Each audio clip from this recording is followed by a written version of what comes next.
was one of those men who are too clever to be believed. You never felt that you saw all around him. You always suspected some subtle reserve, some ingenuity in ambush behind his lucid frankness.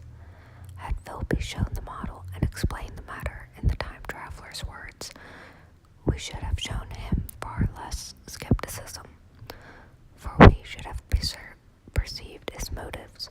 A pork butcher could understand Philby, but the time traveler had more than a touch of whim among his elements, and we distrusted him. Things that would have made the fame of a less clever man seem tricks in his hands. It is a mistake to do things too easily. The serious people who took him seriously never felt quite sure of his deportment. They were somehow aware that trusting their reputations for judgment with him was like furnishing a nursery with eggshell china. So I don't think any of us said very much about time traveling in the interval between that Thursday and the next, though its odd potentialities ran, no doubt, in most of our minds.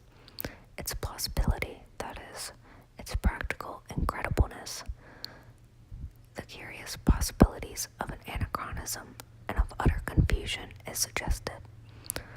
For my own part, I was particularly occupied with the trick of the model that I remember discussing with the medical man whom I met on Friday at the Linnaean.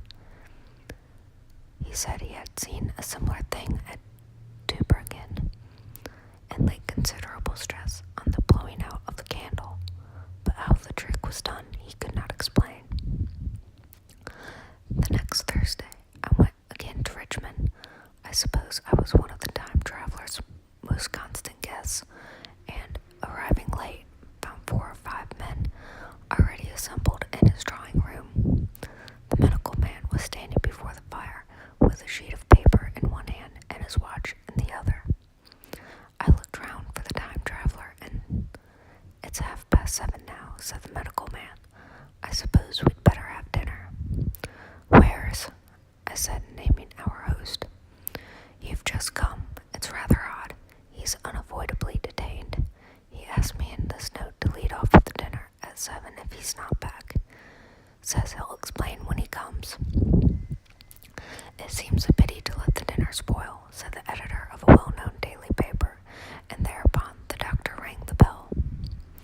The psychologist was the only man besides the doctor and myself who had attended the previous dinner. The other men were Blank, the editor aforementioned, a certain journalist, and another, a quiet, shy man with a beard, whom I didn't know, and who, as far as my observation went, never opened his mouth all the evening. There was some speculation at the dinner table about the time traveler's absence, and I suggested time traveling in a half-jocular spirit.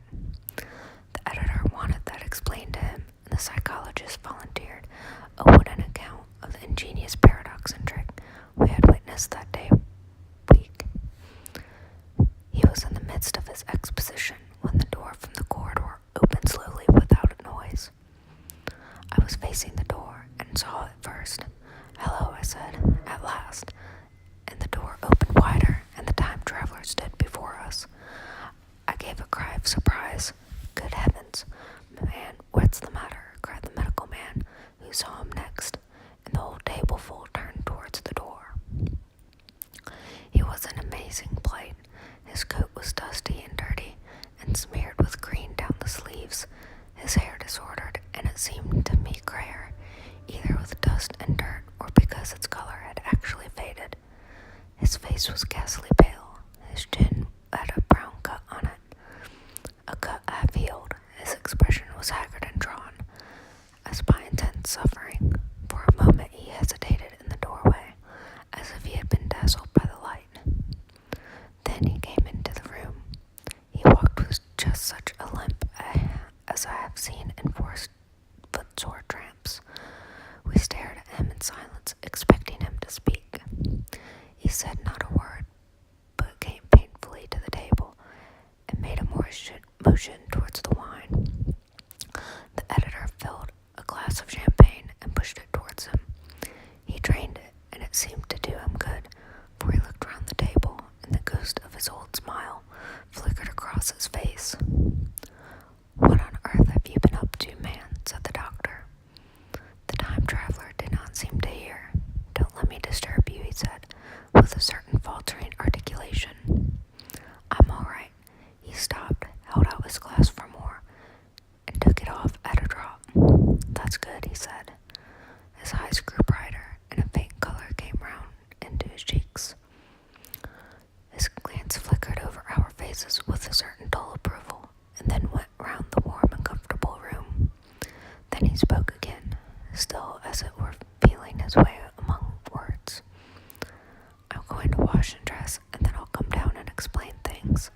Save me some of that mutton. I'm starving for a bit of meat.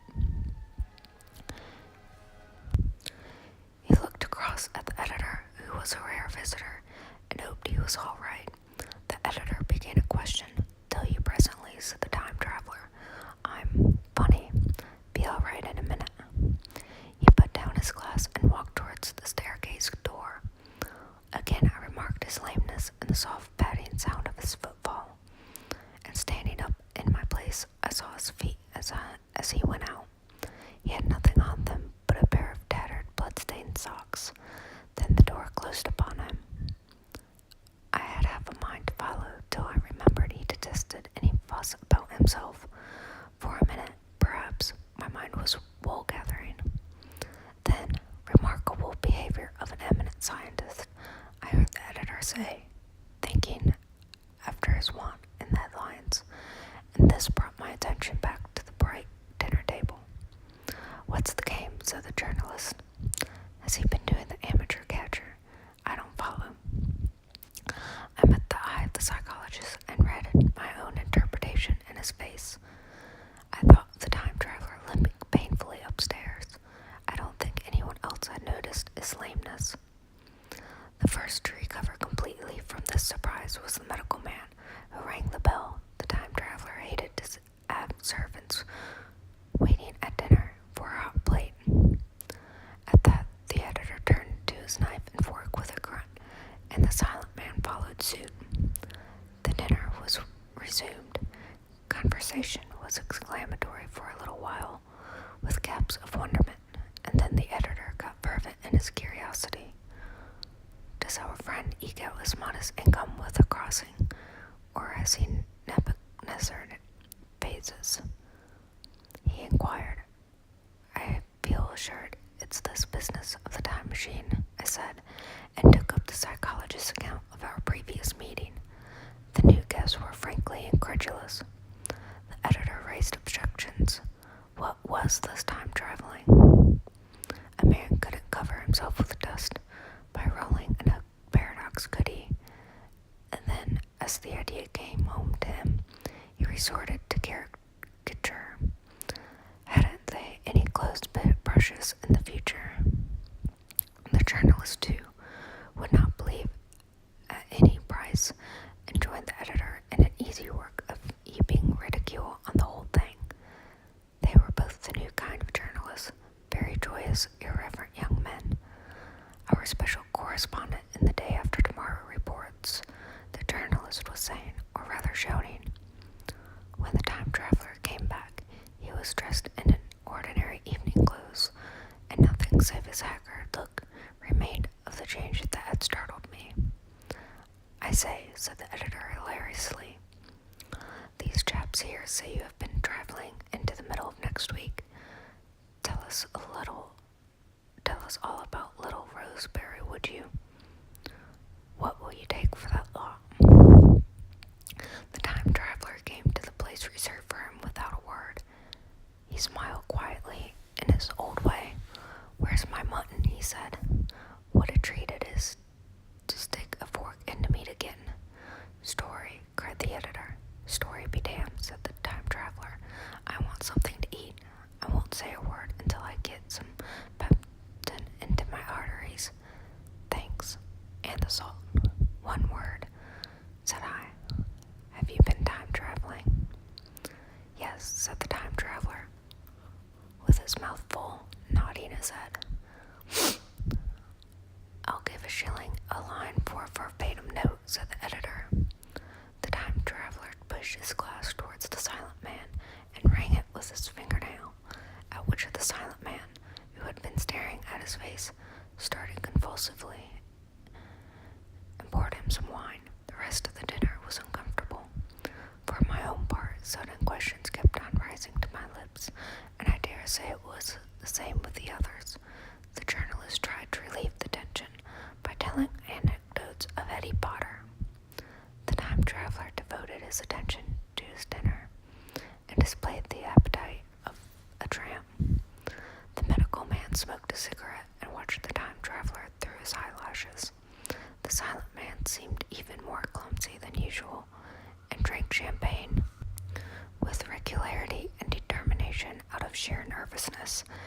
At last, the time traveler pushed his plate away and looked round at us. "I suppose I must apologize," he said. "I was simply starving. I've had a most amazing time." He reached out his hand for a cigar and cut the end. "But come into the smoking room. It's too long a story to tell over greasy plates." And ringing the bell and passing, he led the way into the adjoining room. "You have told Blank and Dash and Joe's about the machine," he said to me, leaning back in his easy chair and naming the 3 new guests. "But the thing's a mere paradox," said the editor. "I can't argue tonight. I don't mind telling you the story, but I can't argue. I will," he went on, "tell you the story of what has happened to me if you like, but you must refrain from interruptions. I want to tell it, badly. Most of it will sound like lying. So be it. It's true, every word of it, all the same. I was in my laboratory at 4 o'clock, and since then, I've lived 8 days, such days as no human being ever lived before. I'm nearly worn out, but I shan't sleep till I've told you this thing over. Then I shall go to bed, but no interruptions. It is agreed." "Agreed," said the editor, and the rest of us echoed, "Agreed." And with that, the time traveler began his story as I have set it forth. He sat back in his chair at first and spoke like a weary man. Afterwards, he got more animated. In writing it down, I feel with only too much keenness the inadequacy of pen and ink, and above all, my own inadequacy to express its quality. You read, I will suppose, attentively enough, but you cannot see the speaker's white, sincere face in the bright circle of the little lamp, nor hear the intonation of his voice. You cannot know how his expression followed the turns of his story. Most of us hearers were in shadow, for the candles in the smoking room had not been lighted, and only the face of the journalist and the legs of the silent man from the knees downward were illuminated. At first we glanced now and again at each other. After a time we ceased to do that and looked only at the time traveler's face.